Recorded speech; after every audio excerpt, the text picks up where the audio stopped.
जय हिंद दोस्तों, मैं मनीष कुमार इंडिया में सबको दिखाई चैनल का आप सभी का स्वागत करता हूँ। दोस्तों आज फिर आपके साथ बायोलॉजी के एक बहुत ही महत्वपूर्ण चैप्टर कोशिका को लेकर आपके सामने आए हैं। ठीक है, आज हम कोशिका के बारे में जानेंगे। दोस्तों इस कोशिका चैप्टर से कॉम्पिटेटिव एग्जामों में 2 से 3 नंबर आ ही जाता है। ठीक है, तो इस कोशिका के बारे में हम जानेंगे। सबसे पहले जानते हैं कोशिका होता क्या है। देखिए, जीवों के संरचनात्मक और क्रियात्मक इकाई को हम कोशिका कहते हैं। जैसे कि जितने भी जीव हैं, ठीक है, उन जीवों के शरीर का जो निर्माण होता है ये इन्हीं कोशिकाओं से होता है। ठीक है, अब जैसे कि आप कोई भी जीव ले लीजिए, चाहे आप हम हो जाए, आप हो जाए, चाहे आसपास के जितने भी जीव जंतु हैं, उन सभी जीवों का शरीर कोशिकाओं से ही बना होता है। और इन्हीं कोशिकाओं से बनकर वो जो भी कार्य करते हैं वो अपने कार्य को पूरा करते हैं। ठीक है, तो हम कह सकते हैं कि जीवों के संरचनात्मक और क्रियात्मक इकाई को हम कोशिका कहते हैं। मतलब कि उनकी संरचना कोशिका से हुई है और वो जो भी क्रिया करते हैं इन्हीं कोशिकाओं के मदद से ही करते हैं, सहयोग से ही करते हैं। कोशिका का टेक्निकल नाम साइटो होता है, जिसे हम अगर हम कोशिका का अध्ययन कर रहे हैं तो हम इसे साइटोलॉजी बोलेंगे। ठीक है, तो इसका टेक्निकल नाम साइटो होता है। ऐसे हम इसको सेल के नाम से जानते हैं, इसको इंग्लिश में हम सेल बोलते हैं। अब इस कोशिका का खोज सबसे पहले रॉबर्ट हुक ने किया था 1665 में। इन्होंने एक इंग्लैंड में कॉक का पौधा पाया जाता है, कॉक का। ठीक है, इस पौधे को लिया और इस पौधे को सूक्ष्मदर्शी से देखा। सबसे पहले इन्होंने इस पौधे के एक पतला सा परत लिया, एक लेयर लिया, एक पतला सा लेयर लिया। ठीक है, और इसको सूक्ष्मदर्शी से देखा तो इस पतले से लेयर को उन्होंने ये पाया, ये जो पतला सा लेयर है इसमें मधुमक्खी के छत्ते जैसा आकृति पाई जाती है। आकृति देखा मधुमक्खी के छत्ते जैसा। ठीक है, तो ये जो मधुमक्खी के छत्ते जैसा जो आकृति दिखा और ये जो आकृति थी ये जीवित आकृति थी। ठीक है, तो इन्होंने इस सूक्ष्म संसार को नाम दिया कोशिका। अब ये इसमें जितने भी जीव थे उन्हें उनका नाम क्या दिया, इन्होंने कोशिका दिया। लेकिन यहाँ पर थोड़ा ध्यान दीजिएगा, ये जो जिस कोशिका को किया था वो जीवित कोशिका नहीं थी। ठीक है, उन्होंने सिर्फ देखा कि इतने छोटे छोटे एकदम आकृति दिखाई दे रही थी, जिसे उन्होंने कोशिका नाम दिया। तो ये जिस कोशिका को खोज किया था वो जीवित कोशिका खोज किया था। ठीक है, फिर इनके बाद ल्यूवेनहॉक वैज्ञानिक है। ठीक है, ये डच वैज्ञानिक थे। इन्होंने 1674 में इन्होंने 1674 में जीवित कोशिका खोज किया। मतलब कि रॉबर्ट हुक ने मृत कोशिका खोज किया।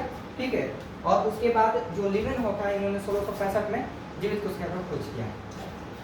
अब यहाँ पर ध्यान दीजिए, मैंने आपको बोला कि जितने भी जीव होते हैं उनके संरचना कोशिकाओं से होती है। तो हम जीवों को कोशिकाओं की संरचना के आधार पर जीवों को हम 2 पार्ट में बांट सकते हैं, एक कोशिकीय जीव और एक बहुकोशिकीय जीव। ठीक है, मतलब कि जिन जीवों का शरीर का संरचना एक कोशिका से होता है उसे हम एक कोशिकीय जीव बोलते हैं, और जिनका बहुत से कोशिका से मतलब कि बहुत सारी कोशिकाओं से उनके शरीर का निर्माण होता है उसे हम बहुकोशिकीय कहते हैं। ठीक है, तो बहुकोशिकीय में हम आ जाएंगे, मतलब मानव आ जाएंगे, पादप आ जाएंगे और जानवर आ जाएंगे। मतलब कि हम सबका जो शरीर का रचना ही हुई है वो सभी बहुत सारी कोशिकाएं से होती है। ठीक है, मतलब कि हम यहाँ पर कह सकते हैं कि एक सुई के नोक बराबर, अगर उसको हम एक सुई के नोक बराबर कोशिका को लेते हैं तो उसको हम उस पार्ट को अपने अंग को सुई के नोक बराबर लेते हैं।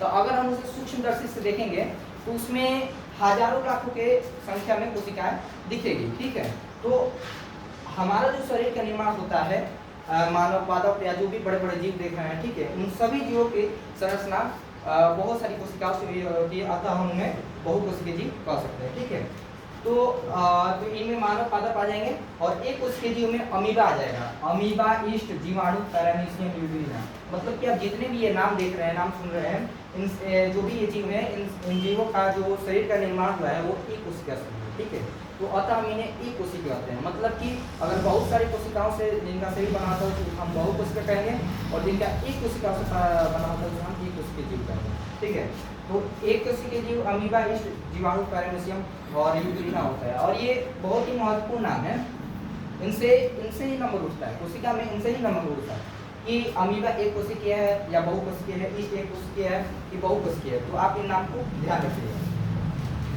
और फिर एक वैज्ञानिक क्या है, स्वीडन और स्वान, इन्होंने कोशिका का सिद्धांत दिया। इन्होंने क्या कहा कि हमारा जो शरीर बना होता है वो किसका होता है, कोशिका का बना होता है, जिसे हम 2 पार्ट में बांट सकते हैं, एक कोशिकीय जीव और एक बहुकोशिकीय। ठीक है, और इन्होंने कहा कि कोशिका जो होती है वो प्रतिदिन बनती है और नष्ट होती है। मतलब कोशिका बनती है और नष्ट होती जाती है। जैसे कि हम जो भी कार्य करते हैं तो उसमें हमें ऊर्जा की जरूरत होती है, ठीक है। तो हम जो भी कार्य करते हैं तो उसमें कुछ कोशिकाएं नष्ट हो जाती हैं, ठीक है, मतलब ऊर्जा का खपत होता है तो कुछ कोशिकाएं नष्ट हो जाती है, और फिर अगर हम ऊर्जा का हमें प्राप्ति होता है, भोजन करते हैं तो कोशिकाएं बन जाती है, ठीक है। तो ये प्रतिदिन ये निरंतर सिलसिला चलता रहता है, मतलब कोशिका बनती रहती है और नष्ट होती जाती है। तो प्रत्येक दिन हमारी कोशिका जो होती है वो लाखों करोड़ों की संख्या में नष्ट होती जाती है और बनती भी जाती है, ठीक है, मतलब इनका औसतम कोशिका जो होता है और बराबर बरकरार रहता है, ठीक है। अब इसमें से सवाल आता है कि सबसे बड़ी कोशिका क्या है और सबसे छोटी कोशिका क्या है। तो आप दुनिया में कहीं भी चले जाइए, अगर आप सबसे बड़ी कोशिका देखिएगा तो सबसे बड़ी कोशिका शुतुरमुर्ग के अंडे की होती है। शुतुरमुर्ग, इसका नाम नहीं है, इसको हम शुतुरमुर्ग के अंडे के नाम से ही जानते हैं कि इसकी जो कोशिकाएं होती है वो सबसे बड़ी होती है। और सबसे छोटी कोशिका माइकोप्लाज्मा होती है, ठीक है, सबसे छोटी कोशिका माइकोप्लाज्मा होती है। अब मानव को पूछता है कि मानव में सबसे बड़ी कोशिका क्या है और सबसे छोटी कोशिका क्या है। तो मानव में सबसे बड़ी कोशिका होती है ओवरी, मतलब अंडाणु, और सबसे छोटी कोशिका जो होती है स्पर्म यानी शुक्राणु। ओवरी जो होती है ये फीमेल में पाई जाती है, ठीक है, और स्पर्म जो होता है शुक्राणु जो होता है ये मेल में पाया जाता है, ठीक है। और यहाँ पर एक सवाल आता है, ये तो बड़ी कोशिका हुई और छोटी कोशिका हुई, एक होती है सबसे लंबी कोशिका जो कि हमारे दिमाग में पाई जाती है, न्यूरॉन बोलते हैं, क्या बोलते हैं, न्यूरॉन बोलते हैं। तो ये थोड़ा बात आप ध्यान रखिएगा।